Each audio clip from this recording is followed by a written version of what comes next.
La plus grande tristesse de la vie de Pierre Perret, comme il l'a partagé dans des interviews, a été la perte de sa plus jeune fille, Julie, en 1995. Julie, née en 1963, est décédée à l'âge de 32 ans, un événement qui a laissé une blessure incurable dans son cœur et celui de sa famille. Bien que la cause du décès de Julie n'ait pas été rendue publique, Pierre Perret a exprimé à plusieurs reprises que la perte d'un enfant est la douleur la plus profonde qu'un père puisse ressentir. Dans une interview accordée à 50 minutes Inside, il a confié « Il n'y a rien de plus douloureux que de voir son enfant partir avant soi. C'est contre nature, contre toutes les lois de la vie. » Cette tristesse n'est pas seulement une perte personnelle, mais aussi un vide spirituel, car il a perdu une partie de lui-même, une fille qu'il aimait et dont il était fier. Julie n'était pas seulement une fille, mais aussi une amie, une compagne de vie, et son décès l'a laissé face à de profondes questions sur le sens de la vie et la fragilité du bonheur familial. Cette tristesse devient encore plus profonde lorsque Pierre Perret, un homme qui a toujours apporté joie et rire à travers ses chansons, se retrouve confronté à l'impuissance à apaiser sa propre douleur. Il a admis un jour qu'il y avait des nuits où il s'asseyait seul, écrivant des poèmes à la mémoire de Julie. Mais ces poèmes ne faisaient souvent qu'alourdir son cœur. Devoir continuer à jouer, continuer à apporter des sourires au public, tout en portant la douleur de la perte d'un enfant, est un grand défi mental. Cette tristesse s'étend au-delà de la perte jusqu'à la culpabilité du père, alors qu'il se demande s'il aurait pu faire quelque chose de différent pour garder Julie.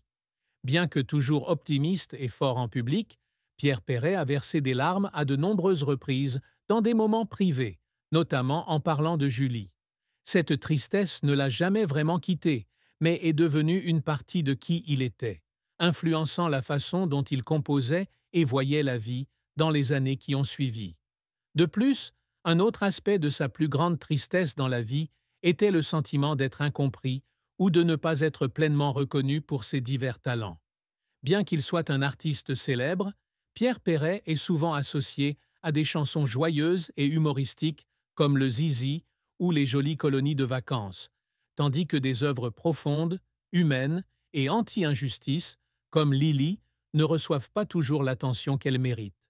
Il a un jour exprimé sa déception lorsque certains critiques l'ont considéré comme un simple chanteur de divertissement, sans reconnaître la profondeur philosophique et l'amour du langage dans ses compositions. Cette tristesse, bien que moins douloureuse qu'une perte personnelle, est une blessure spirituelle qui le fait parfois se sentir seul dans son parcours artistique.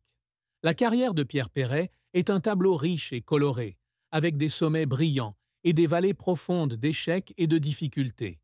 Né dans une famille modeste, avec des parents Maurice et Claudia, propriétaires du Café du Pont à Castel-Sarrazin, Pierre a grandi entouré des voix, des rires et des histoires quotidiennes de ses clients. C'est ici qu'il apprend à utiliser l'argot et le langage familier, éléments qui deviendront plus tard les caractéristiques de sa musique. Dès son plus jeune âge, Pierre montre ses talents de musicien et de comédien, étudiant le saxophone au Conservatoire de musique de Toulouse et le théâtre au Conservatoire d'art dramatique à 14 ans. Cependant, son rêve d'entrer au Conservatoire national supérieur de musique de Paris est brisé par des problèmes de discipline lors de son service militaire, un échec précoce qui lui laisse le sentiment de se voir refuser de grandes opportunités. Cependant, il n'a pas abandonné, formant son propre groupe avec 4 membres et se produisant lors d'événements locaux, posant les bases de son parcours artistique ultérieur. En 1957, Pierre Perret est découvert et signé par le producteur Eddie Barclay, un tournant qui le propulse sous les feux de la rampe parisienne. C'est là qu'il rencontre Simone Mazaltarim, qui deviendra sa femme et sa compagne de toujours. En 1958, il part en tournée avec le groupe américain The Platters, mais une crise de pleurésie le contraint à passer 2 ans à l'hôpital. C'était une période difficile, où il craignait que sa carrière naissante ne prenne fin. Les jours passés à l'hôpital, dans la solitude et l'incertitude, l'ont fait pleurer à plusieurs reprises, non seulement à cause de sa santé, mais aussi à cause de la peur de perdre l'opportunité de poursuivre sa passion. C'est pourtant à cette époque qu'il commence à écrire ses premières chansons, comme Moi j'attends Adèle, avec les encouragements de Simone. La carrière de Pierre Perret prend véritablement son essor dans les années 1960. Son premier album, Le Bonheur conjugal, 1960, ne fut pas un succès commercial, mais ouvrit la voie à de grands succès ultérieurs. En 1963, le Tor Boyau vend 75 000 exemplaires, marquant ainsi un premier cap. Suivra Les Jolies colonies de vacances, 1966, vendue à 200 000 exemplaires et devenue une chanson nationale que petits et grands connaissaient par cœur. La chanson, bien que joyeuse, a suscité la controverse lorsque Yvonne de Gaulle, épouse du président Charles de Gaulle, a exigé qu'elle soit interdite à la télévision parce qu'elle pensait qu'elle se moquait de la tradition. Cependant, les stations de radio ont accru leur diffusion, contribuant ainsi à la diffusion encore plus grande du nom de Pierre Perret.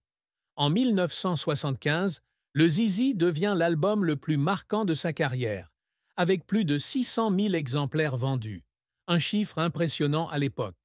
Cette chanson, avec son style humoristique mais non vulgaire, est devenue une icône culturelle, aimée à travers les générations. Outre des chansons joyeuses, Pierre Perret a également laissé son empreinte avec des œuvres profondes et socialement significatives. Lily, 1977, chanson antiraciste, a non seulement remporté un prix de la Ligue contre le racisme et l'antisémitisme, l'ICRA, mais a également été incluse dans l'examen de fin d'études secondaires français, malgré la controverse politique. Des chansons comme Ma nouvelle adresse, 1977, Hommage à Jacques Brel ou Mon petit loup, 1979, sur la diversité culturelle, témoignent de son talent à allier poésie, humanité et messages sociaux. Il a également écrit des livres, comme Le Petit Perret, illustré par l'exemple, 1982, un dictionnaire d'argot, et des ouvrages sur la cuisine, exprimant son amour de la langue et de la culture française. Cependant, la carrière de Pierre Perret ne fut pas sans échecs et difficultés. Après les années 1970, lorsqu'il se tourne vers l'écriture de chansons plus sérieuses, les ventes de disques diminuent considérablement. Le public, habitué à l'image humoristique de Pierre Perret, semblait avoir du mal à accepter un Pierrot profond et réfléchi. Cela lui donnait le sentiment d'être sous-estimé, et il pleurait parfois lorsqu'il remettait en question sa valeur artistique. Le fait d'être sous-payé par des labels comme Barclay et Vogue fut également un choc, ce qui la conduisit à décider de produire sa propre musique avec le label d'Adèle en 1969, une décision audacieuse mais risquée. Dans les années 1980 et 1990, bien qu'il continue à se produire et à composer, il n'a plus le même attrait qu'auparavant, lorsque les jeunes générations de chanteurs et les nouveaux genres musicaux dominaient le marché. En 1999, il se retrouve en difficulté financière après un investissement raté, ce qui l'oblige à vendre des souvenirs personnels, une décision qui lui laisse le cœur brisé. Les efforts de Pierre Perret pour maintenir sa carrière témoignent de sa résilience. Il apprend à jouer de nombreux instruments, du saxophone à la guitare, pour composer et jouer seul. Il passe des heures à étudier les langues, à lire Paul Léotot et à se lier d'amitié avec Georges Brassens pour enrichir son vocabulaire et son inspiration. Les longues nuits passées à écrire des paroles, les moments où le public ne comprenait pas le sens des chansons et la pression de créer constamment l'ont fait pleurer à plusieurs reprises, non seulement à cause de l'épuisement, mais aussi à cause du désir d'être reconnu.